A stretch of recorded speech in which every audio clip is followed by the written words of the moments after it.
इह उपहूत इह गाव उपहूत इह गाव उपहूत अजावयः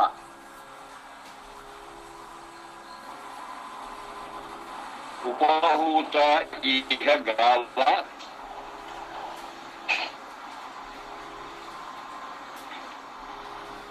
उपहूत अजावयः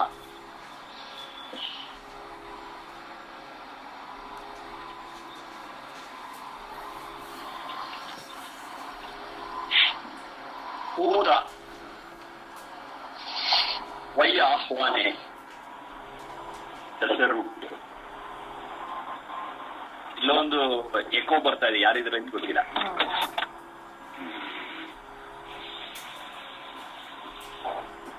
Y ಆಹ್ವಾನೆ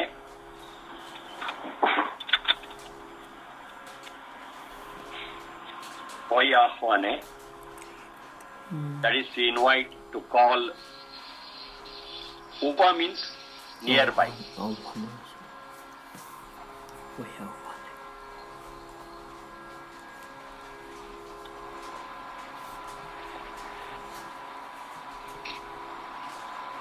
Gava,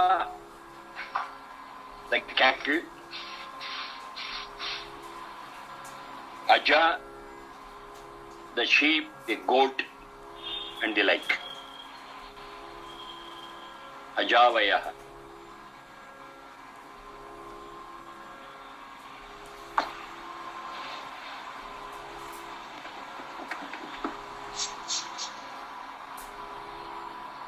So the meaning of this is the cow, the sheep, the cattle, the goat, they are all at a calling distance. Thus they are close by.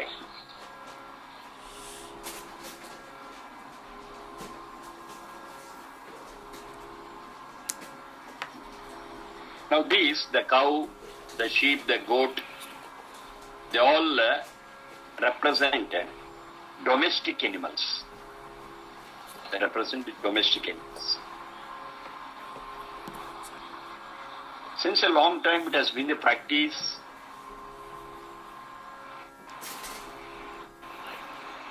in society, in human society, to rear cattle and animals, domestic animals.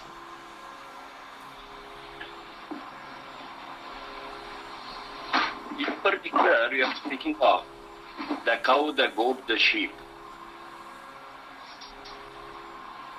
Because Vedas contemplate a human life as an agrarian life, a life dependent on agriculture. It upholds it, it recommends it.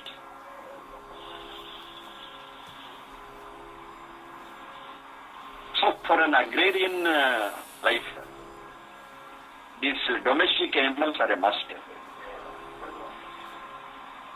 Because the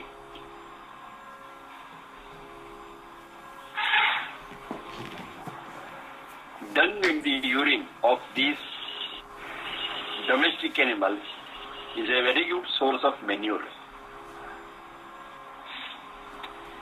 So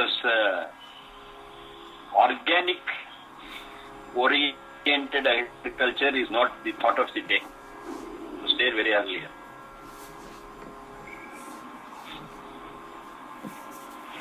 And one very important thing I would like to share is the cattle or the cow are not reared for neither milk nor meat or beef. It's not for that.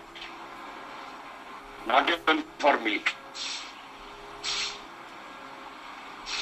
They are reared only for their dung and urine, which is the cheapest input for agriculture, the best input for agriculture. Now the question of milk is like this. When they are reared well, they can produce more milk. More in the sense, the milk of a mammal is always for its offspring. The first right on the milk is for the offspring. As much as if the cow is reared well, it can produce more milk than needed.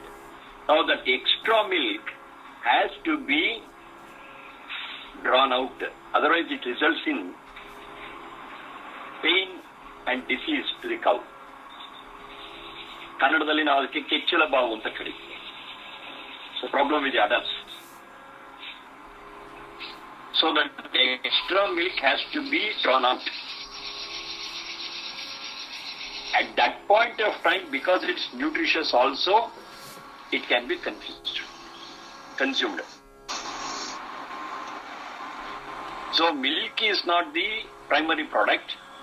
The primary product of a cattle, the sheep or the goat, is its dung and urine for agriculture, and a secondary product or a byproduct is milk.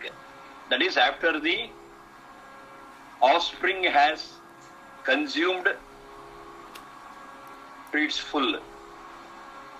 If something is left, okay, that could be a byproduct.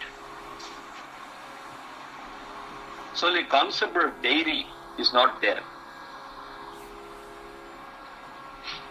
Even if it is there, it is a secondary thing. That's not the primary thing.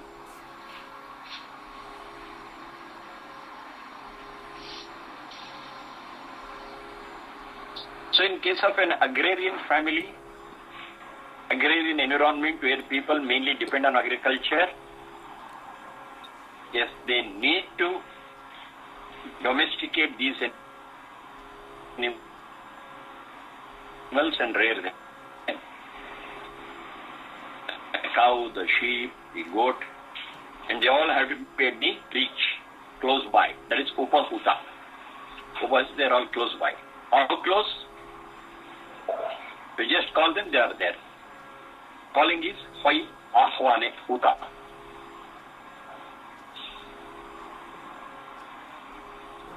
Now they contribute the input to the agriculture, and in turn they are fed with grass, they are fed with cereals and so many other things.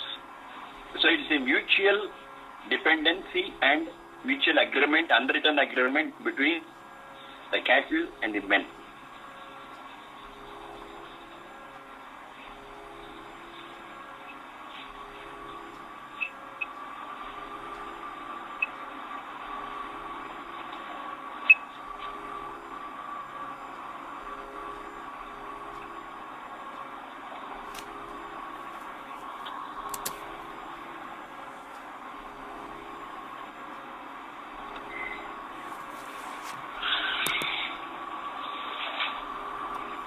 Are you able to listen?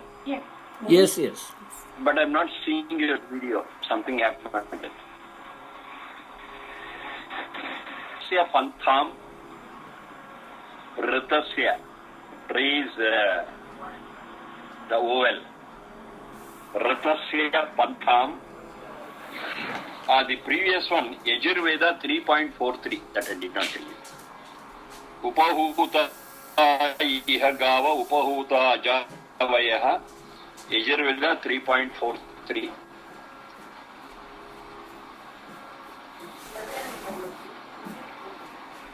A complementary Veda mantra is there. That also you cannot down.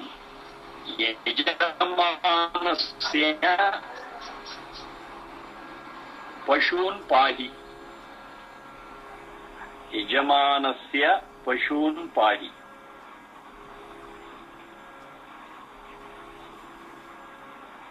Yajamanasya Pashun Pahi. The Yajurveda 1.1. Agnihotra, Yajna. So one who performs Yajna is Yajamani, and the one who supports him or performs Yajna by herself is Yajamani.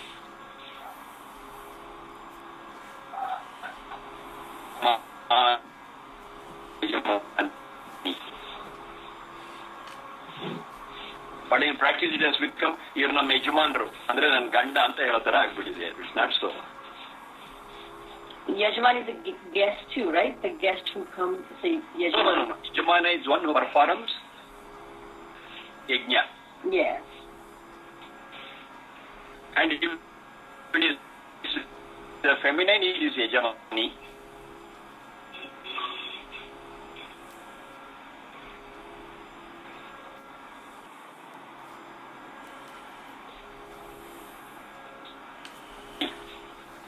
Protect the animals of the Yajamana. Because so Pashun, one is agriculture, I told you. Other one is the extra milk what we get,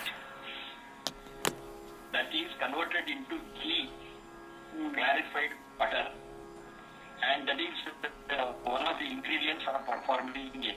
Yeah. So more cattle we have, more milk, more curds, more butter, and more clarified butter. Is a nutritious one, healthy one. So whenever we are speaking of Yajna, the cattle is a part of it. Now please observe here, the cattle is part of Yajna for supplying the ingredient to the Yajna, not for sacrifice. That's a very important thing. Because many people mistake. Whenever there is an Yajna, okay, we have got some animals and at one point of time we sacrifice them. No, it's not like that. Because the mantra says, Yajamanasya Pashun Pahi, protect and save the animals of the Yajamana. So very clearly it is a question of saving, it's a question of protecting and not sacrificing.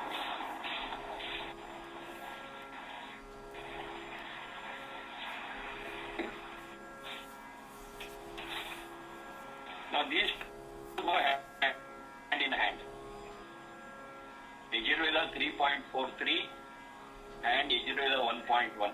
Yajamanasya Pashun Pahi, Upahūta Iha Gava, Upahūta Ajavaya. And there are many mantras which guide to protect them, to save them, not to harm them, not to sacrifice them. We do have lot of mantras. Animal sacrifice in Yajna, Yaga is anti-Vedic. Is anti-Vedic. And if a question arises as to who started all this, the best answer is given by Vyasa. In Mahabharata, he says, Dhurtaihi pravartitam yajne naitat vedeshu vidyate. Dhurta means an atheist, a cruel fellow.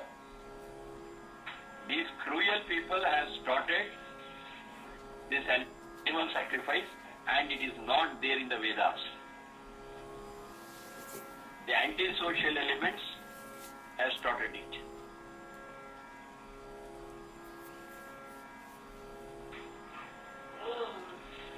And they are not there in the Vedas. This is what the answer he gives in Shanti Parva of Mahabharata.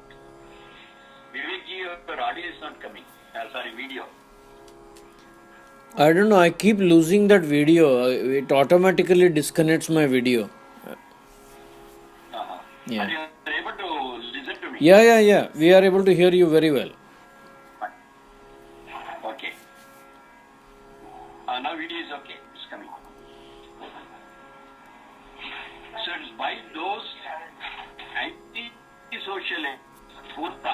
over the years,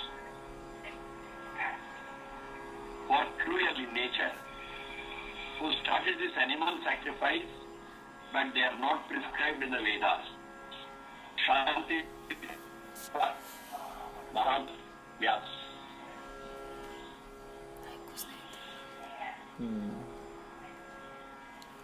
There is a close relationship between cattle and other domestic animals and human beings, and it is a friendship, it is partnership in agriculture and life, and never sacrifice.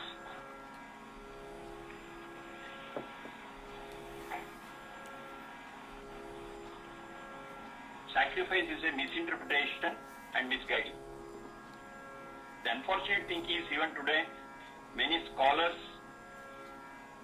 advocate animal sacrifice. That's the sorry aspect of it. They are not aware of the subtleties in Veda.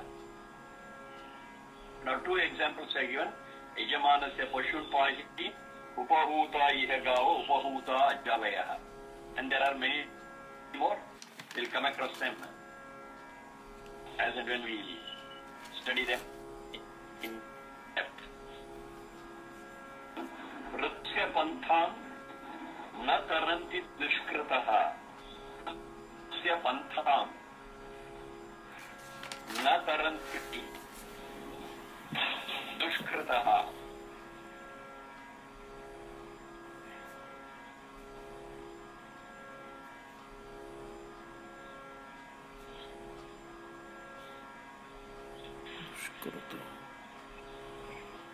Vratasya pantham na taranti dushkrataha. Dushkrataha. It is dus plus dukri karane. It seems that Gita Manju is online. Gita Manju. And Bahuleyan, Ganesh, they are all online. They have to call me. I can accept and take them on.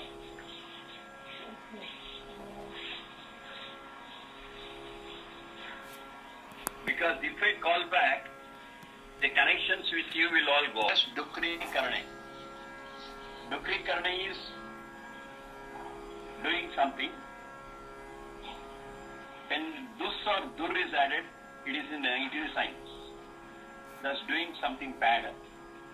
Dushkrataha, one who indulges in bad things.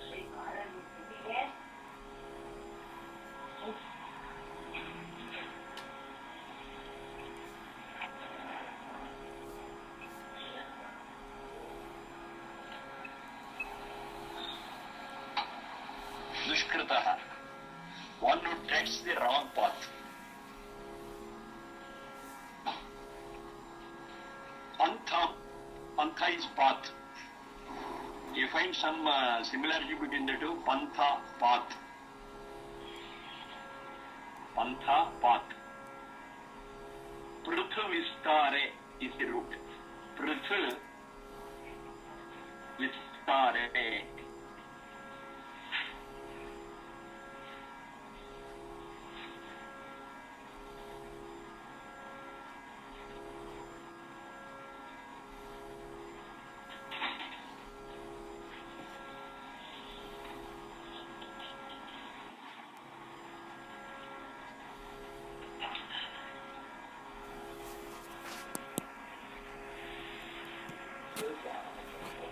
Called Pantha.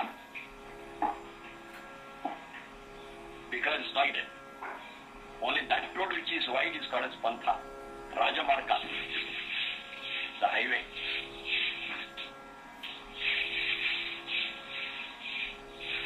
Rutasya, Rgatau is a route. Rgatau.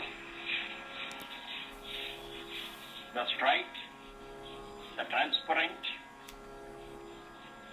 hurdle free.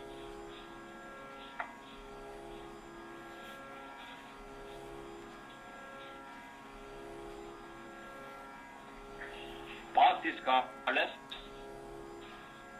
Rata.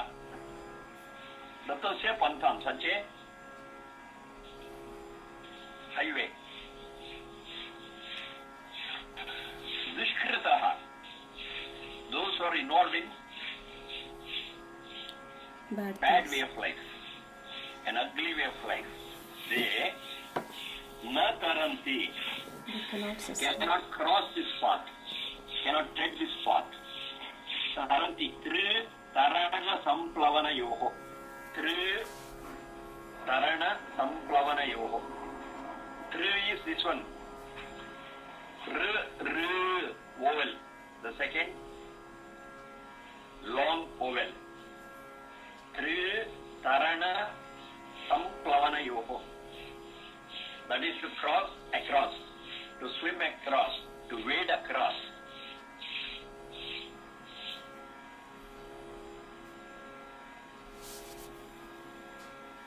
संप्लवना है क्या?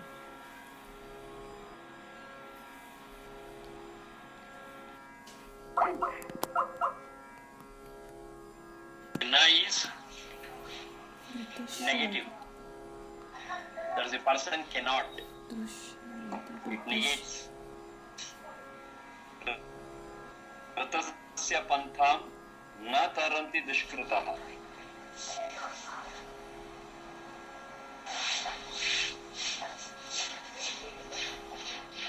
We do have a straight path to reach the goal, and to take that right path, one has to be honest, simple, transparent, compassionate, truthful, say anything. Those who don't follow this, that person is called as dushkritaha, and it is impossible for a dushkrita to tread this path. They find it very difficult. Because their very mental setup itself is distorted.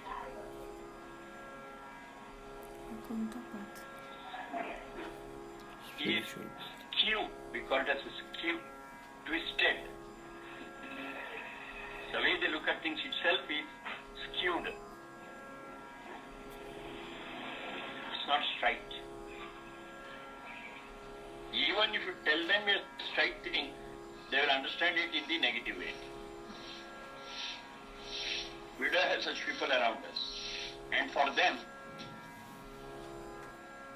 treading this right royal path towards a goal is impossible. Ratasya pantham na taranti dushkritaha.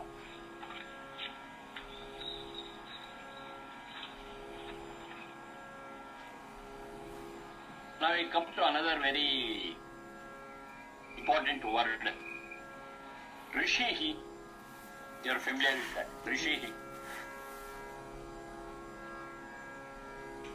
And generally Rishihi is masculine.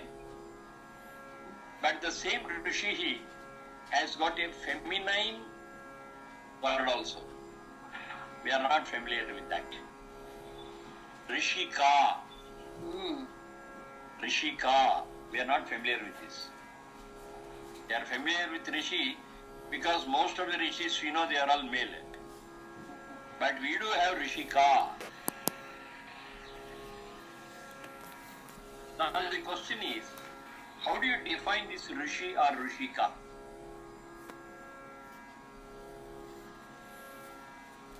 Literally, they are with the hair, not on their head, maybe wearing saffron, and be having that and the kamandala, or maybe having that long beard, something like that.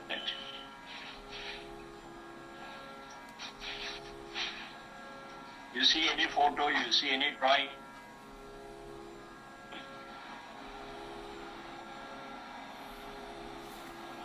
Rishika has got nothing to do with their appearance, external appearance.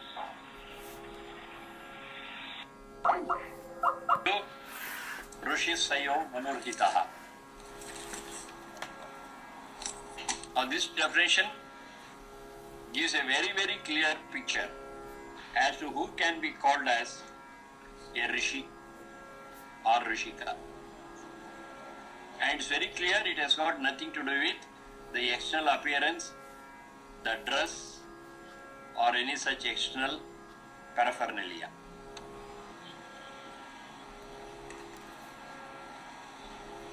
At heart, they should be loving every creature around them. At heart, they should work for the welfare of every creature around them. And that should be their thought always. And they should be truth seekers and should have realized the truth. Yes, they are called as Rishi or Rishika. It's well defined in this Rigveda mantra piece.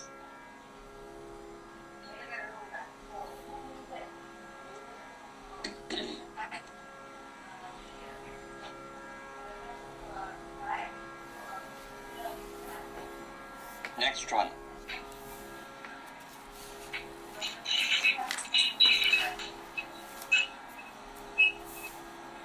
Now before I go to the next one, this Rishi Sayo Manarhitaha or Rishir Darshanat,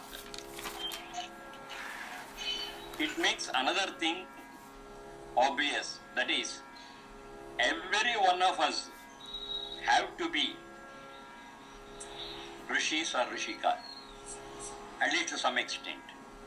Only then we can make our life beautiful.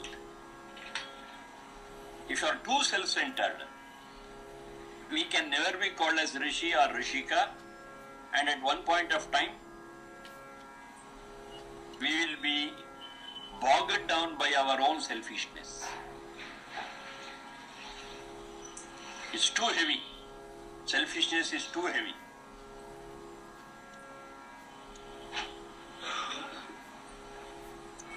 To some extent, every one of us have to imbibe the qualities of a Rishi or a Rishika. And in Vedas, in several other places, every human being for that matter is referred to as the progeny of a Rishi. Rishi Santana, they call it. Rishi Santana. Every one of us, we are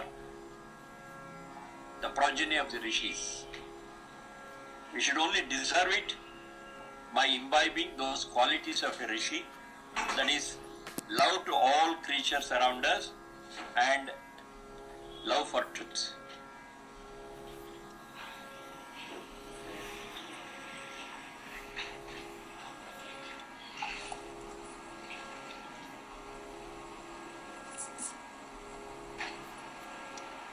More of that Rishi or Rishika quality we imbibe, better will be the quality of our life. Better will be the quality of our peace and happiness.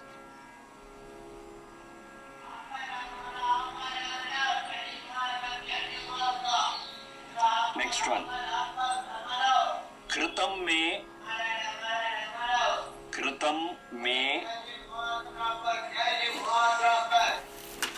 Dakshine Haste.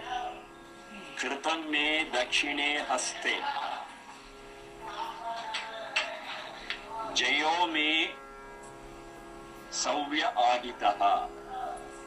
Jayo me Savya Ahitaha.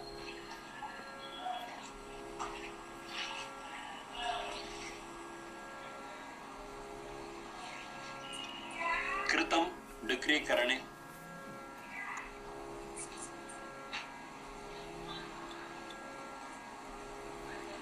Dakshina Savya. It is used in the sense of right and left. Dakshina is right. Hasta, right hand. Savya, the left. What is left hand? Jayaha. Ji Jaye is the root. Ji Jaye.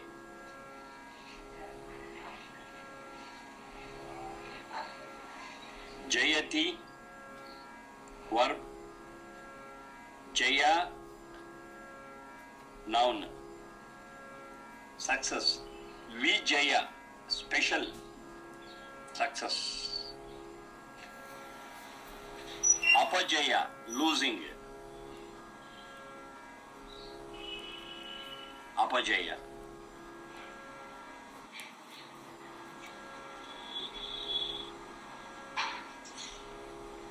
Ahitaha.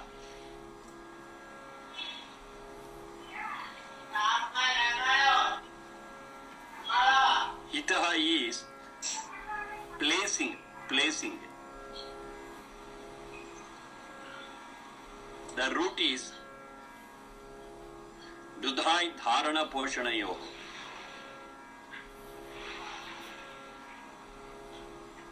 That which is placed is called as Hitaha. Ahitaha in all ways. In all ways, if something is established, placed well, it is called Ahitaha. If someone is placed in front as a leader, then he is called as Purohitaha. Pura means in front. The first place is given to this person and is placed there, established in the very front row, and he will guide others. So he is called as Purohitaha.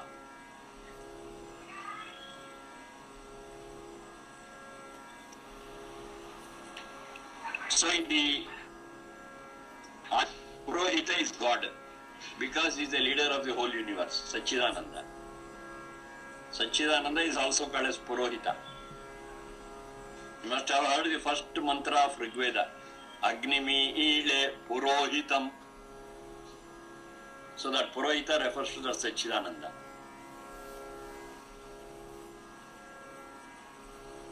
One is kept in the very front row and who leads the others.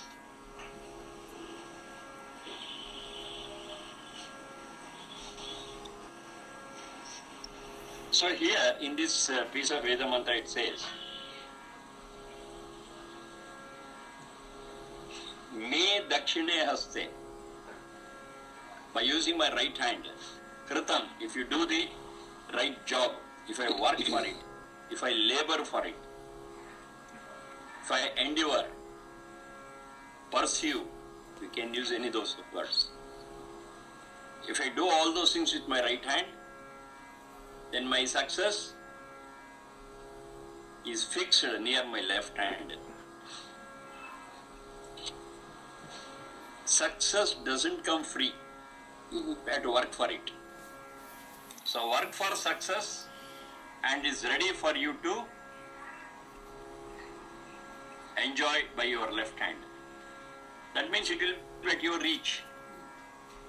If you work well, if you labor well, if you struggle, yes, your success is ready to be enjoyed close by. If you don't work for it, then please don't expect anything.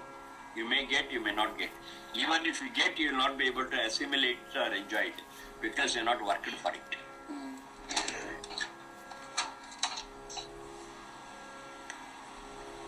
Work near right hand, success near left hand.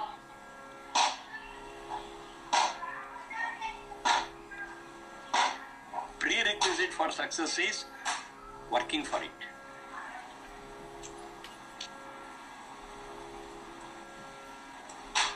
Then I got another meaning for this Dakshina. Daksha Samarthye. There's another root, Daksha Samarthye. It just doesn't mean right. It means Daksha Samarthye.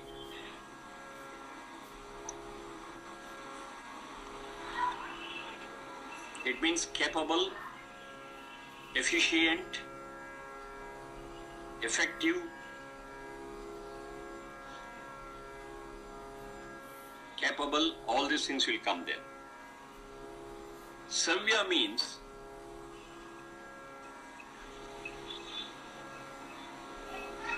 ಈ ಹಿಂಡುವುದು ಅಂತಾರಲ್ಲ, ಇನ್ ಯಾವ ಪದ ಕೊಡೋಣ ಅದಕ್ಕೆ closest English word ಹಿಂಡುವುದು.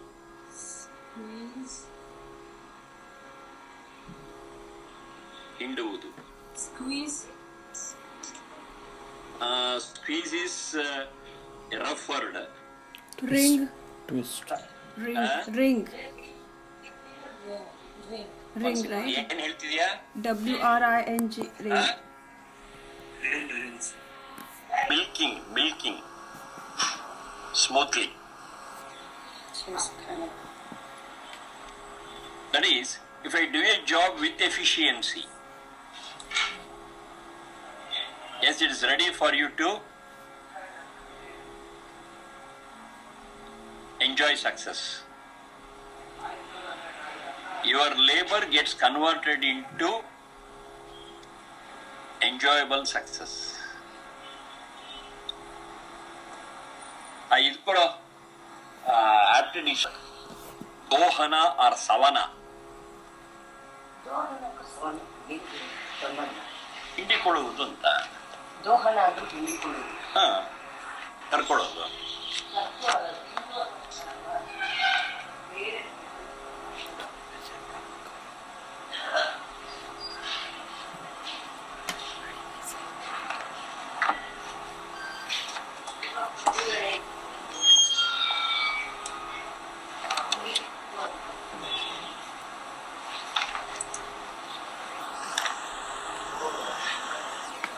Milking.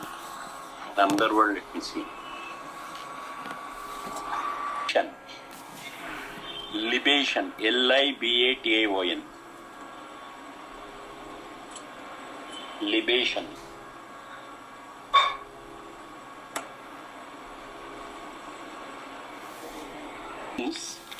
Which is offered.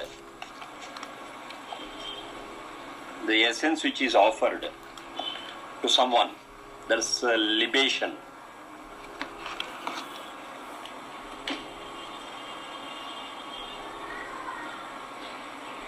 So to press and get the essence of it, that is savana.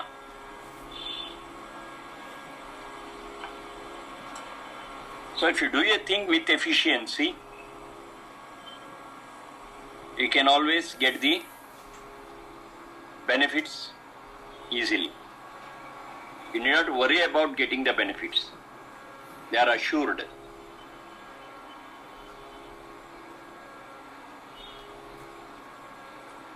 कृतं मे दक्षिणे हस्ते जयो मे सव्य आहितः.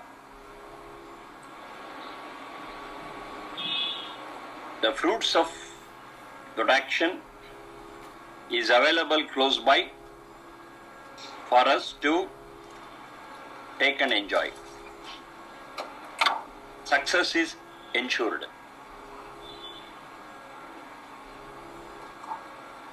A prerequisite for success is doing the job efficiently. You should be capable of doing it. Daksha samarthya.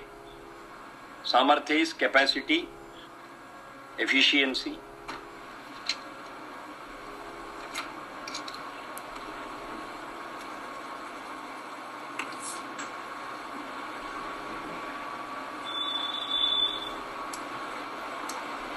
This is Atharva 7.50.8. Atharva 7.50.8.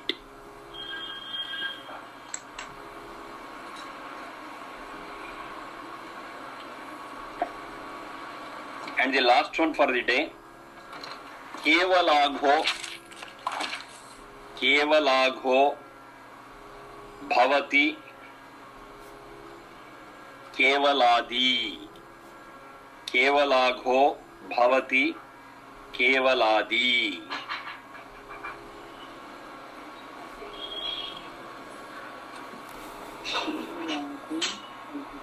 भवति केवलादि.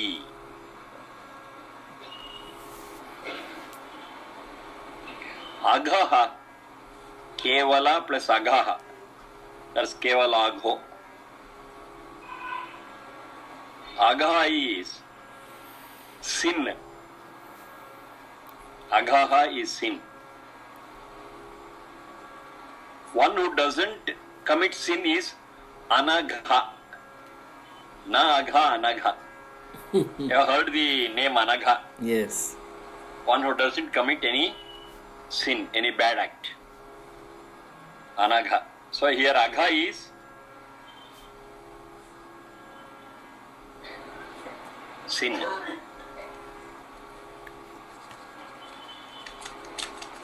Then last one, Kevaladi. Kevala plus Adi.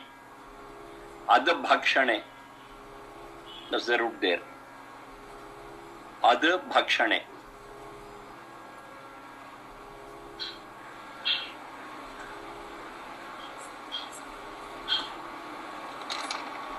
Now the meaning of this whole sentence is Kevala Adi. One who eats alone. Kevala is alone. One who eats alone. Kevala Adi. Kevalagho Bhavati. Will be eating only sin. Oh my God. One who eats alone will be eating his own sins. So if I want to eat food, not my sin, then what I should do? Share it with others. Whatever you eat, share it with others. Sit together, eat together. Yes, and you are eating your food. Close your doors. Don't allow anybody. Eat alone. You are not eating food, you are eating your own sin.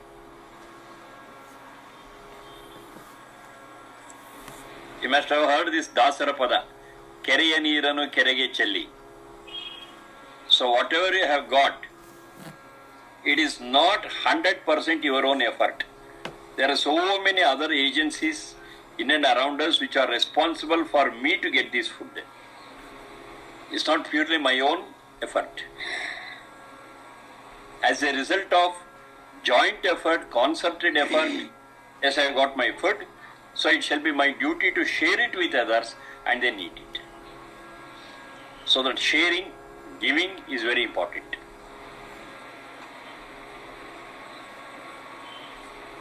If you don't do it, yes, you are not eating your food, but you are eating your own sin. Kevalagho bhavati kevaladi. On this basis, Krishna says in Gita, Tairdattan apradayebhyo. It's not Veda mantra, but it's based on this. Tairdattan apradayebhyo yo bhunkte stena eva saha. Tairdattan apradayebhyo yo bhunkte stena eva saha.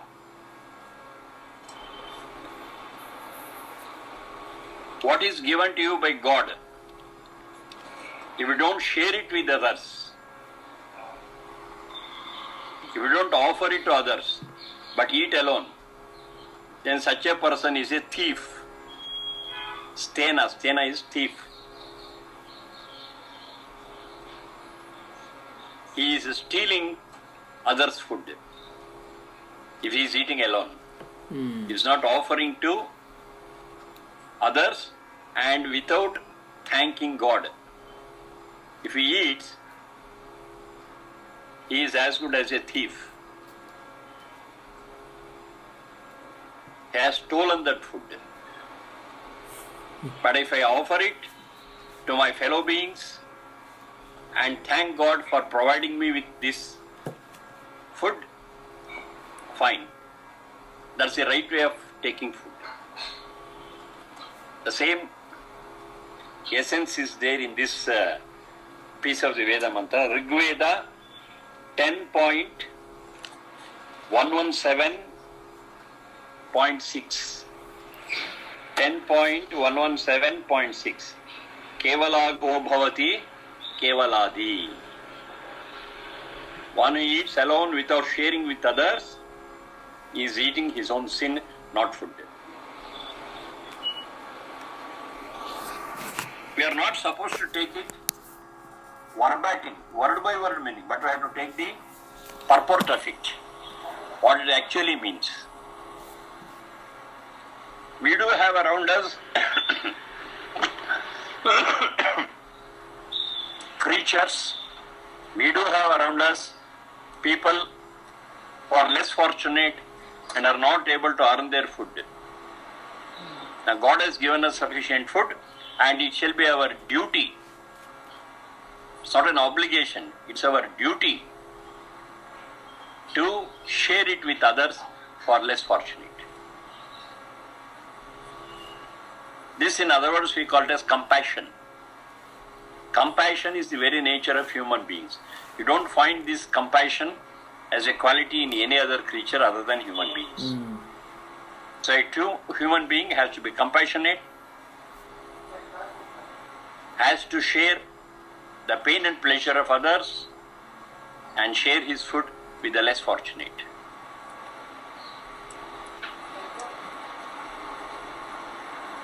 If a person doesn't do this, yes, he is not eating his food, he is eating his own sin. That means the net result of taking that food is negative, not positive. He is selfish, avaricious.